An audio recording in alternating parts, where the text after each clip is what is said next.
Is there anything, Secretary of State, this morning that you know about, that you've seen, that would require delay, pause or modification? Well, it's too early to make a final decision on that. As you've said, the Prime Minister and I and the team will be looking at all of the data over this week. We've said that we'll give people enough time ahead of the 21st of June date, when this is penciled in, the next step to be not before the 21st of June. And the critical thing is to see whether the 4 tests that we set have been met. And that's in terms of the number of cases, and cases are rising slightly.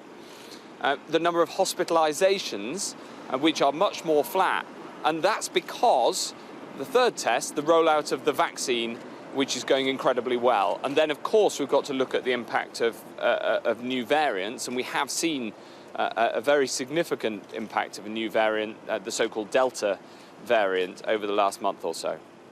Yes, in fact, that's the big unknown here, isn't it? What you call the Delta variant, which a lot of people still call the Indian variant.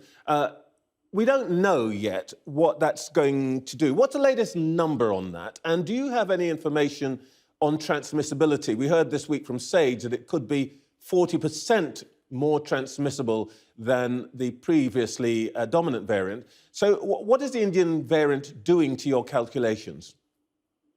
Well, that figure, around 40% more transmissible, it is indeed, that's the latest advice I have. That means that it is more difficult, obviously, to manage this virus with the new Delta variant. But crucially, after 2 doses of vaccine, we are confident that you get the same protection as you did with the old variant. So the good news is that the vaccine still works just as effectively.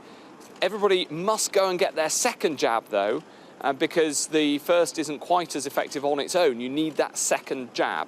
So ultimately, it does make the calculation more difficult for the 21st of June, but it doesn't change our strategy, which is we all need to go and get vaccinated, and that way we will break this link from the number of cases through to the number of hospitalizations.